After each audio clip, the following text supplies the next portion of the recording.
আজকে আপনাদের সাথে একেবারে no fail momo recipe share করছি। মোমোর শেপগুলো দেখে বোঝাই যাচ্ছে কোনো দক্ষ হাতেই এই মোমোগুলো তৈরি করা হয়েছে। আসলে কিন্তু ব্যাপারটা সেটা নয়। আমিও জীবনের প্রথমবারই মোমো বানিয়েছি, কিন্তু এই মোমোটা খেতে যে এতটা মজা হবে সেটা বুঝতে পারিনি। তাই তো আর দেরি না করে আপনাদের সাথে শেয়ার করে ফেললাম। আমি যেহেতু এত সুন্দর করে মোমো বানাতে পেরেছি প্রথমবার, তাই ভাবলাম যেসব টিপস আর ট্রিক্স ফলো করে আমি এরকম নো ফেইল একটা মোমো তৈরি করতে পেরেছি সেটাও আপনাদের সাথে শেয়ার করে দেই। আজকের এই রেসিপিটা দেখলে মোমো খাওয়ার জন্য এবার আর কোনো রেস্টুরেন্টে দৌড়াতে হবে না, নিজেই বাসায় বসে বানিয়ে ফেলতে পারবেন এরকম মজাদার চিকেন মোমো। তো চলুন কথা না বাড়িয়ে রেসিপিতে চলে যাচ্ছি। প্রথমে এখানে নিয়ে নিচ্ছি 1 কাপ পরিমাণ আটা। আটার পরিবর্তে আপনারা চাইলে ময়দাও নিতে পারেন। এইবার দিয়ে দিচ্ছি 2 টেবিল চামচ পরিমাণ কর্নফ্লাওয়ার। কর্নফ্লাওয়ারটা অবশ্যই অ্যাড করার চেষ্টা করবেন, এতে করে মোমোর ডোটা খুবই ভালো হবে। সব শেষে অ্যাড করে দিচ্ছি স্বাদমতো লবণ। এরপর শুকনো উপকরণগুলো ভালোভাবে মিশিয়ে নিচ্ছি। মেশানো হয়ে গেলে এইবার এখানে দিয়ে দিচ্ছি কুসুম গরম পানি। এখানে অবশ্যই কুসুম গরম পানি অ্যাড করতে হবে। যদি ঠান্ডা পানি দিয়ে ডো বানান তাহলে মোমোগুলো খেতে ভালো হবে না। আবার পানিটা একেবারে ফুটন্ত গরম পানি হওয়া যাবে না। পানিতে আঙ্গুল চুবিয়ে রাখলে 2 সেকেন্ডের মতো রাখতে পারেন, এরকম গরম হতে হবে। এইবার একটু একটু করে গরম পানি মিশিয়ে খুব শক্ত একটা ডো তৈরি করে নিচ্ছি। ডোটা নরম করা যাবে না, কারণ যখন মেরিনেট করে রাখবো এমনিতেই ডোটা কিছুটা নরম হয়ে যাবে। এইবার এর গায়ে একটু অয়েল ব্রাশ করে নিচ্ছি, এতে করে ডোটা আর বাহির থেকে ড্রাই হয়ে যাবে না। এখন একটা ঢাকনা দিয়ে ঢেকে একপাশে রেখে দিচ্ছি প্রায় 15 মিনিটের মতো। এই 15 মিনিটে ডোটা খুব ভালোভাবে সেট হয়ে যাবে। আর ততক্ষণে মোমোর ভিতরের পুরটা রেডি করে নিচ্ছি। এখানে আমি 1 কাপ পরিমাণ চিকেন কিমা নিয়েছি, আপনারা চাইলে ব্লেন্ড করে নিতে পারেন। তাতে দিয়ে দিচ্ছি পছন্দ মতো কাঁচামরিচ কুচি, দিয়ে দিচ্ছি 1 টেবিল চামচ পরিমাণ রসুন কুচি আর মাঝারি সাইজের 2টা পেঁয়াজ কুচি, দিয়ে দিচ্ছি 1/4 কাপ পরিমাণ গ্রেট করে রাখা গাজর, আরও দিয়ে দিচ্ছি হাফ চা চামচ পরিমাণ গোলমরিচ গুঁড়ো। গোলমরিচটাকে আমি ক্র্যাশ করে নিয়েছি।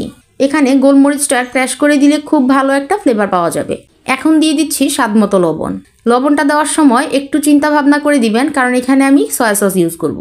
এইবার দিয়ে দিচ্ছি 2 চা চামচ পরিমাণ সয়া সস। সয়া সসে লবণ দেওয়া থাকে, তাই লবণটা সাবধানে দেওয়ার চেষ্টা করবেন। সবশেষে এখানে আমি 3 টেবিল চামচ পরিমাণ ফুটন্ত গরম ঘি দিয়ে দিচ্ছি।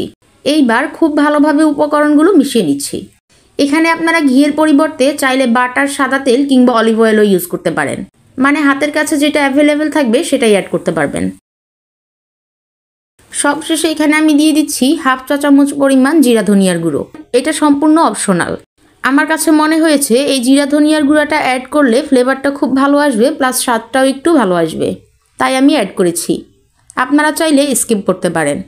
এই তো মোমোর ভিতরের পুরটা একদম রেডি। মোমোর ভিতরের পুরটা রেডি করতে করতে ডোটাও একদম মেরিনেট হয়ে এসেছে। এইবার এই ডোটাকে আমি আরও 5 থেকে 7 মিনিটের মতো ময়ান দিয়ে নিচ্ছি, এতে করে মোমোর শেপ দেওয়ার সময় মোমোগুলো আর ফেটে যাবে না। এইবার আমি আটাটাকে 3টা ভাগ করে নিচ্ছি। এইবার একটা একটা করে রুটি তৈরি করে নিচ্ছি। রুটিটা যতটুকু সম্ভব পাতলা করে নিতে হবে। এই রুটিটা যত বেশি পাতলা হবে মোমোগুলো খেতে তত বেশি ভালো হবে। এই তো রুটিটা আমার যতটুকু সম্ভব হয়েছে আমি পাতলা করে বেলে নিয়েছি। আমি এখন এর পুরুত্বটা আপনাদেরকে দেখিয়ে দিচ্ছি। যদি ডোটা কিছুটা নরম করে তৈরি করতেন তখন মোমোর শেপ দেওয়ার সময় মোমোগুলো ছিঁড়ে যেত আর শেপগুলোও ভালো আসতো না। তাই অবশ্যই মাথায় রাখবেন খুবই শক্ত একটা ডো তৈরি করতে হবে, কোনোভাবেই নরম ডো তৈরি করা যাবে না। এইবার এরকম একটা স্টিলের গ্লাসের সাহায্যে মোমোর জন্য ছোট ছোট রুটি কেটে নিচ্ছি। আপনারা চাইলে এখানে কোনো কুকি কাটার কিংবা বয়ামের মুখও ইউজ করতে পারেন। সবগুলো কাটা হয়ে গেলে এইবার একটা রুটির মাঝখানে কিছুটা মোমোর পুর দিয়ে দিচ্ছি,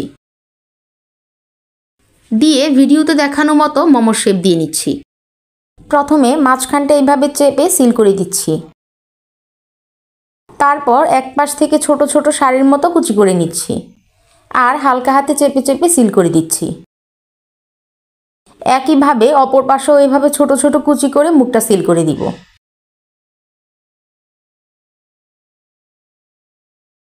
কুচি করা হয়ে গেলে এইবার পুরো মুখটাকে খুব ভালোভাবে সিল করে দিব। এমনভাবে সিল করতে হবে যেন স্টিম করার সময় কোনোভাবেই মুখটা খুলে না যায়। আমি আপনাদেরকে আরও একটা মোমো একইভাবে শেপ দিয়ে দেখাচ্ছি।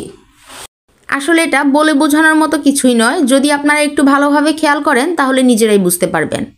আর আপনারাও খুব ভালোই মোমোর ভাঁজ দিতে পারবেন।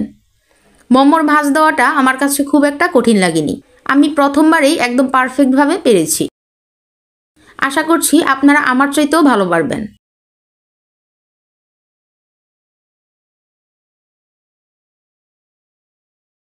এইবার আমি একটা একটা করে সবগুলো মোমো তৈরি করে নিচ্ছি। এই তো সবগুলো মোমো তৈরি করা হয়ে গেল। এইবার মোমোগুলোকে আমি স্টিম করার জন্য একটা স্টিমার নিয়ে নিচ্ছি। আর এই স্টিমারটাতে আমি খুব ভালোভাবে তেল ব্রাশ করে নিচ্ছি, এতে করে মোমোগুলো স্টিম করার সময় নিচে আটকে যাবে না। স্টিম করার পর খুব সহজেই এর থেকে বের করা যাবে।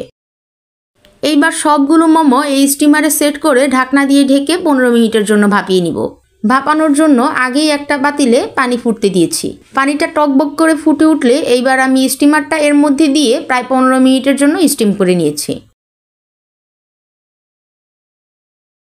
এই তো 15 মিনিট পরে দেখুন আমার মোমোর লুকটা কেমন আসলো। এইবার মোমোগুলো আমি আপনাদেরকে সার্ভ করে দেখাচ্ছি। এই হচ্ছে আমার আজকের মোমোর ফাইনাল লুক।